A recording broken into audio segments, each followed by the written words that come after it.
Bago natin simulan tong review na to mga boss, gusto ko lamang sabihin nyo sa akong channel ko. So kung di pa kayo nakapag-subscribe sa NFT Master, mag-subscribe na kayo mga boss. Dahil doon ako magpo-post ng NFT updates. Also yung program ko March 20, yung NFT program. And also mga boss, so ngayon re-review natin tong Gorilla Farmers. Kung may extra time ka, halika samahan mo ako. Let's go!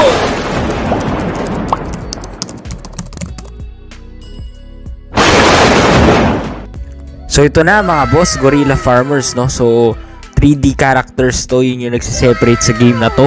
At may NFT items sila mga boss na magkakaroon sa phase 2 ng game nila, no? So kung titignan nyo yung trailer mga boss, ganyan siya. Panoorin nyo muna yung gameplay para may idea kayo mga boss, no? Sa Gorilla Farmers. So bago ko simulan to review na to, gusto ko lang sabihin na your money, your choice.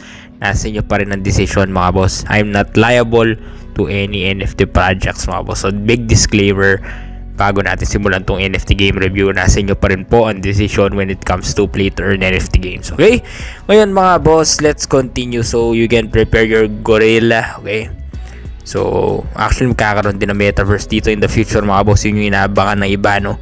So may whitelist tayo. Yung first 100 people makaka-enter ng whitelist. May free NFT accessory sa Gorilla nyo at may premium legendary equip na free. So thanks to Gorilla Farmers mga boss, no? So ngayon I want to have honest feedback from you mga boss. Ano sa tingin nyo itong Gorilla na to? Sa tingin nyo ba lalaki to? Sa tingin nyo magbo-boom to? Kasi kung wala kayong idea sa NFT mga boss, hintayin nyo yung program ko sa March 20 for me to discuss about NFTs. Pero ang masasabi ko dito sa Gorilla na to ay yung token niya ay may potential. So yung Gore token, no? So anticipate nyo, of course, high risk high reward ang token, di katulad ng NFT, no? So merong 3 rarities dito para aware kayo. Yan, common, epic, legendary. So iba't iba yung itsura ng mga gorilla. Kapag common, iba yung itsura sa epic, iba yung itsura sa legendary, no? Ngayon, kahit common, epic, legendary pa yan, lahat ROI 9 days. So yun yung hindi dito, no? Nung binasa ko yung white paper niya. So kahit common lang sa'yo, sakto lang yung budget, pwede 9 days ROI. So matindi rin mga boss. So yung minimum investment dito $5 lang, no? So each user will also have 3 slots to acquire gorillas mga boss. Kailangan alam nyo yun. At merong 3 gorillas ang maximum pa nagpa-farm kayo mga boss. So yung value ng rarity naka-according niya siyempre sa starting price ng token. So yung common 50 Gore 5.5 USD, sinabi ko kanina 250, sabihin niya 300 pesos.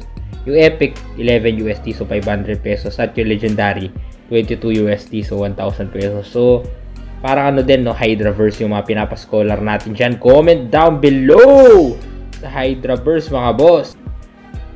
Ngayon mga boss, sa first phase dito ay magkakaroon ng mini games, no, sa Gorilla Farmer Metaverse, no? So magkakaroon ng complete 1v1 dito. Pwede ka rin mag-bet ng Gore tokens. Yan yung magko-control sa economy ng game, no? So, kaya ginagawa nila yan para ma-sustain yung token, no? So magkakaroon din na phase 2 dito, yung Temporis mga boss. So sa phase 2 magkakaroon ng different items and accessories. So pang prepare ng stage 3 sa game, no? So makaka-evolve ka dito up to 10 levels. At mga boss ay may life points na 200 maximum, no? So sa stage 2 pwede ka mag-gold na NFTs at may raffle, no, na makakapagkaroon ka ng mga token, no, at prices na NFTs. So pwede ka rin mag-join sa minigame Tower Defense na magaganap sa phase 2, no? So phase 3 Olympus naman. So may 10v10 na, may 10 winners na pipiliin na magkakaroon din ng Gore token. So maraming benefits din yung holders dito mga boss, no? Titignan nyo. But of course, the decision is still up to you. Okay? So pwede na kayo mag-enter sa whitelist mga boss, no? Kailangan sa lahat na mag-anticipate makakapag-Dior dito at gusto mag-whitelist, nasa inyo na yung decision. Nasa description na yung link, no? So you can be the first 100 places, no, sa whitelist na magkakaroon ng free NFT accessory Gorilla at premium legendary equip sa Gorilla mo. So yan yung roadmap, very detailed.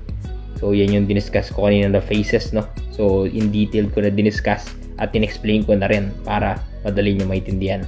So phase 1, phase 2, phase 3. But titignan nyo yung website nila, medyo may animations din, no? So yan yung team. As you can see, Docs Devs. So titignan nyo, Docs Devs naman. Pero siyempre mga boss, kahit na Docs Devs pa yan, okay, anticipate nyo yung risk. So para Filipino yung mga devs dito, so anticipate nyo yung risk, mag-Dior kayo, at kung sa decision ninyo ay gusto nyo sumali, nasa inyo na yan. Alright? So ngayon may game mechanisms din dito, may rarity types, at mga boss, tandaan ninyo, no? So may giveaway din sila sa Discord nila, contest, no? So lahat na sasali sa Discord may chance na manalo na 7,000 gold tokens. So 20 yung mananalo. So important thing to consider yan, guys. Sa lahat na hindi mag-invest, sa lahat ng sa tingin nila risk ito, then the decision is still up to you, no? Pwede kayo mag-giveaway mga boss, no?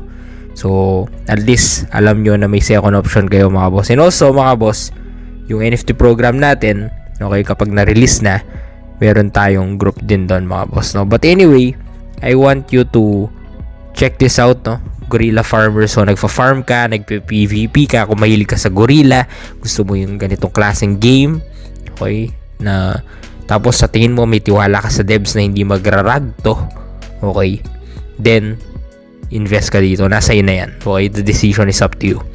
I am not encouraging you to join in this type of game, no? So the decision is still up to you mga boss, no? Tapos may cycles din dito, no? As you can see, which is interesting, no? There's cycles na alam mo, nag-update, no? Nag-update. And also yung legendary dito mga boss, may benefits din kumpara, kasi yung ROI dito pare-pareho eh. So 9 days. So yung legendary, may benefit ka sa holder, mas mataas yung chance mo manalo. So yun yung nagsiseparate sa legendary versus sa common, no? Na nakasulat dito. Tapos mga boss, another thing to consider dito ay yung token nila. So make sure nakalock yan, no? Yung dev wallet, liquidity, no? So i-check nyo yan na mabuti mga boss. Tapos yung private sale, dapat naka-vesting yan para hindi agad mag-liquidate, no? Yung mga nag-private sale dito, hindi agad makakapag-TP, no? Just in case, no? Na nag-pump tas biglang dump, no? So anyway, if you guys like this type of game, no? At yung mga NFT projects na ganito, na mga animals, no? Kasi mga boss, wala pa akong so far, na mga gorilla naman. So kadalasan sa mga NFT projects na talaga nagbo-boom, monkey, ganyan, no? Apes. So malay natin gorilla, di pa tayo sure, no? So yan yung matchmaking, meron din dito para alam mo na yung kalaban mo, kamatch mo. Mahirap naman mga boss manalo kapag yung kalaban mo ay out of your skills, no? Sobrang galing. So lugi, no? So parang MMR mga boss, meron din dito. Tapos pwede ka rin mag-invite ng mga kilala mo, no? So may guilds din dito mga boss. So i-implement nila yan yung tokenomics, no? So nakasulat naman dito, naka-vesting eh. Pero i-double check nyo mga boss, no? Sa token address nila para sure, no? So that's it guys, no? If you like this one, if you want to invest, if you want to join the Discord, then the decision is up to you. Nasa description na yung links. And also join their social medias guys if you're interested, if you want to be updated, no?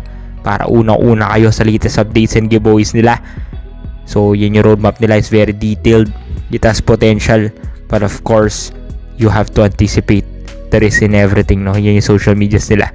So ingat kayo mga boss, and have a nice day. This is Daniel the Capital Master. Subscribe kayo sa second channel ko, NFT Master. Nasa description na rin yung link.